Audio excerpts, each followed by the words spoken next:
देखु सी जड़े केवल पूर्वतन विधायक मंत्री नथिले सी जड़े सफल प्रशासनिक अधिकारी थिले एवं से चाकरी अवधि सारिक रिटायरमेंट नहीं कि अवसर नहीं कि राजनीति क्षेत्र को आसी सबु समय भितर गोटे समाज सेवार भावना थिला। चाकरी कला बेले भी अनेक लोकंकर मंगल करचंती भल करचंती एवं परवर्ती काल रे राजनीति रे मध्य बहुत सफलता पाइचंती। चार चार थर विधायक मंत्री बहुत इंपोर्टेंट पोर्टफोलियो पाइचंती।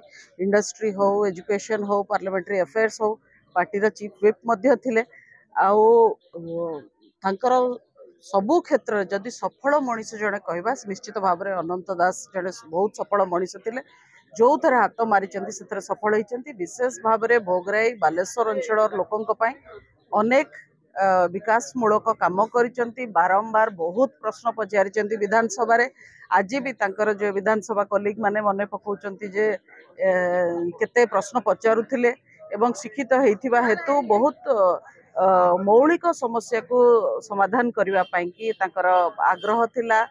लैंड रिफॉर्म्स कथा हो सी रास्ता घाट इंफ्रास्ट्रक्चर कथा हो चाषी मानकर समस्या कथा हो ये सबू दिगरे काम करथिले। विशेष भाव में मो सहित मोर सहित बहुत घनिष्ठता थिला। मो ससुर स्वाधीनता संग्रामी जिते बड़े अनंत बाबू तहसीलदार थिले परवर्ती काल रे एडीएम हेले से समय जन समस्या धरिकी मो ससुर आसला बेले बहुत काम से समाधान करिसेंती। बालेश्वर लोक तो गोटे समय एमती थिला बालेश्वर लोक भुवनेश्वर आसले अनंत बाबू को माध्यम रे ही सब काम करांती एवं अनंत बाबू को घरे रहिकिरी भी काम करांती से समय भी आमे देखिचु।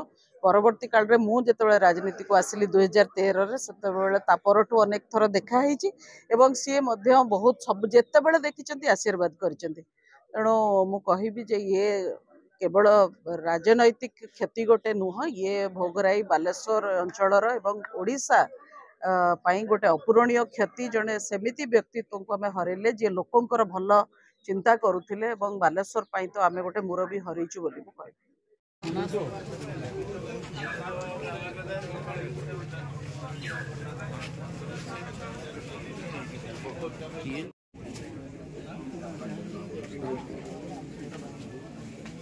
भोगराई बीजेडी नुह अंतदास गोटे दल निर्दिष्ट नथिले सी हूँ भोगराई विकास बिंधाणी।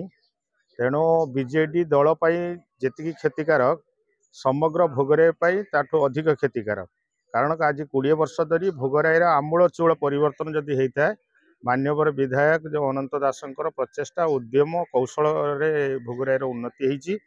तेणु तांकर जो देहांत है से भोगराई आज स्तब्ध होती। खाली विजु जनता दल नुहे भोगराई आज स्तब्ध होती।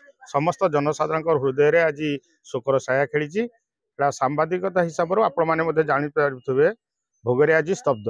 विकास बाबद कहूँ गले अनेक विकास होती विद्यालय ठू आरंभ कर स्वास्थ्य क्षेत्र ठू आरंभ कर रास्ता घाट एवं पानीय जल पर्यंत समस्त क्षेत्र में भोगराई अनेक अनेक विकास होती। दृढ़ संगठक सहित राजनीति किसी शिखिबार जदि थाए अनंत दासों पाखु भोगराई जेते तलस्तर नेतृत्व अच्छा पाखु राजनीति ही शिखिंट और अनेक शिखिबार बाकी रही जैकि आम पाखे गोटे अफसोस जे आम आउर किसी शिखिबार बाकी रहा पाखु।